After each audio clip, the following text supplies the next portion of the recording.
तर नमस्कार विद्यार्थी मित्रांनो, स्वागत आहे तुमचं स्पर्धा सेतू या यूट्यूब प्लॅटफॉर्मवरती.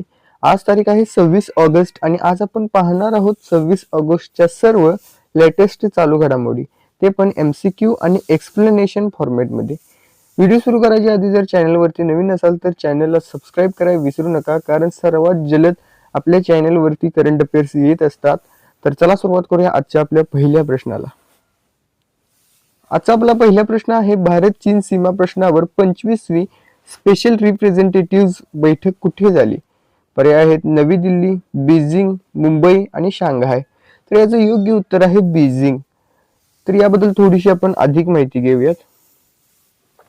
भारत चीन सीमा प्रश्नावर विशेष प्रतिनिधींच्या म्हणजे स्पेशल रिप्रेझेंटेटिव्ह चर्चेची 25वी बैठक बीजिंग चीन येथे 25 ऑगस्ट 2026 रोजी झाली, म्हणजे कालच झाली.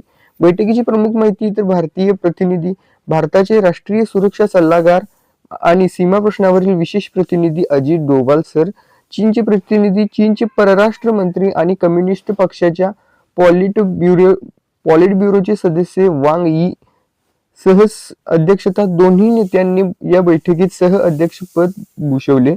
चर्चेतील महत्वाचे मुद्दे सीमा शांतता, तर सीमा शांतता आणि सुव्यवस्था राखणे, द्विपक्षीय संबंधांच्या प्रगतीसाठी औकियो म्हणजे महत्वाचे असल्याचे भारताचे स्पष्ट केले.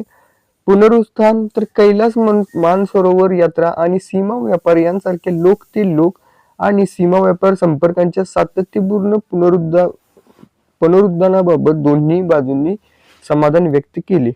आय होप हा प्रश्न समजला असेल. यानंतरचा दुसरा प्रश्न पाहूयात. खेलो इंडिया संवाद कार्यक्रम कधी आयोजित केला जाणार आहे?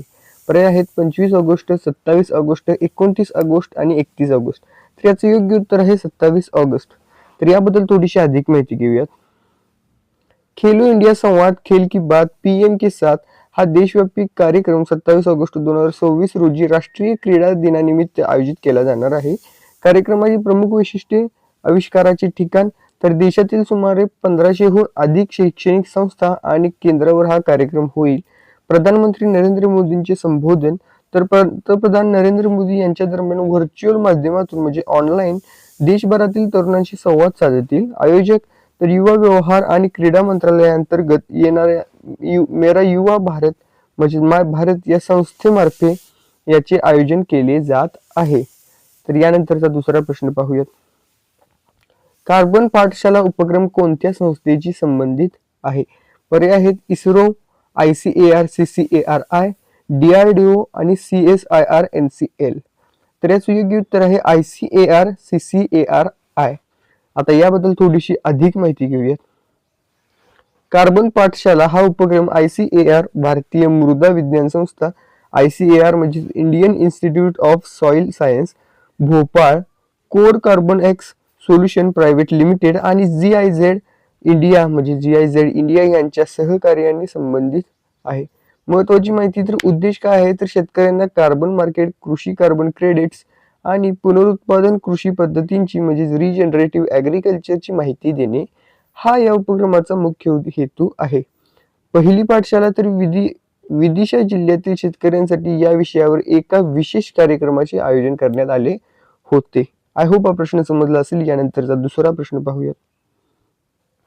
महाराष्ट्राचे लोक आयुक्त म्हणून कोणी शपथ घेतली? महाराष्ट्राचे लोक आयुक्त म्हणून कोणी शपथ घेतली? पर्याय आहेत सुनील शुक्रे, अजित डोवाल, रामचंद्र नाईक आणि देवेंद्र फडणवीस. तर याचं योग्य उत्तर आहे निवृत्त न्यायमूर्ती सुनील शुक्रेजी. आता यांच्याबद्दल थोडीशी अधिक माहिती घेऊयात.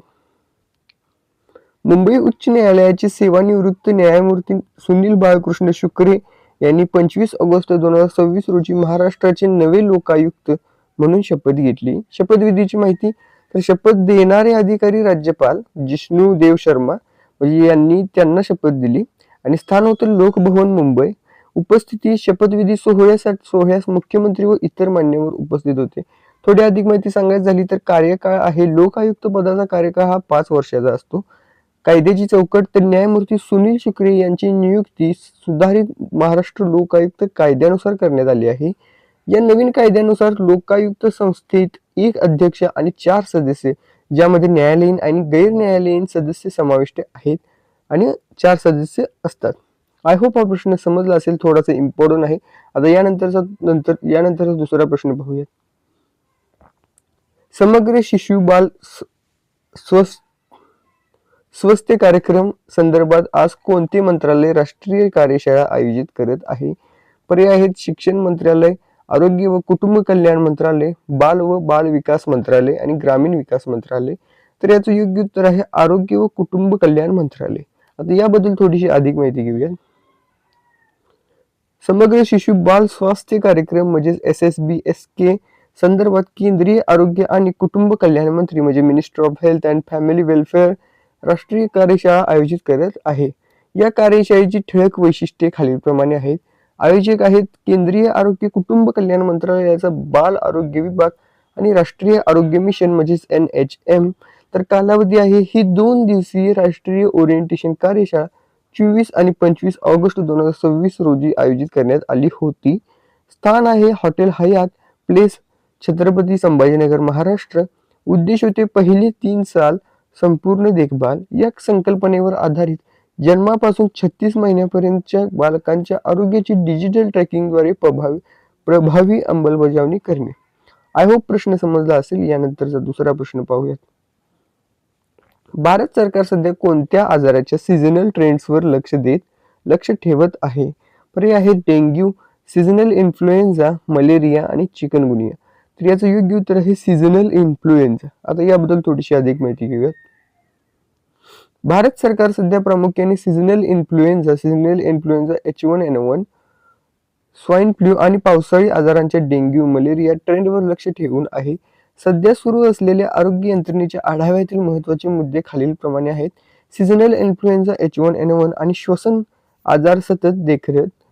तर केंद्रीय आरोग्य मंत्रालय MOHMW, भारतीय वैद्यकीय संशोधन परिषद ICMR आणि राष्ट्रीय आरोग्य नियंत्रण केंद्र NCDC संपूर्ण देशभरात श्वसन संस्थेच्या आजारांच्या म्हणजे ILI आणि SARI प्रादुर्भावावर बारीक नजर ठेवून आहेत. घाबरण्याचे कारण नाही, कारण ICMRच्या माहितीनुसार सध्या पसरत असलेला इन्फ्लुएन्झा हा हंगामी म्हणजे सीझनल आहे. यात कोणताही नवीन किंवा घातक विषाणूचा स्ट्रेन आढळलेला नाही. राज्याचा निर्देश तर केंद्रीय आरोग्य मंत्र्यांनी राज्यांना आणि विशेषतः दिल्ली व इतर प्रभावित भागांना रुग्णालयांची तयारी, ऑक्सिजन पुरवठा आणि उपचारांच्या नियोजनाचा आढावा घेण्याचे आदेश दिले आहेत. आय होप आजचे प्रश्न तुम्हाला समजले असतील. आणि जर चॅनलवरती नवीन असाल चॅनलला सबस्क्राईब करायला विसरू नका. आणि आपण भेटूया आता पुढल्या व्हिडिओमध्ये.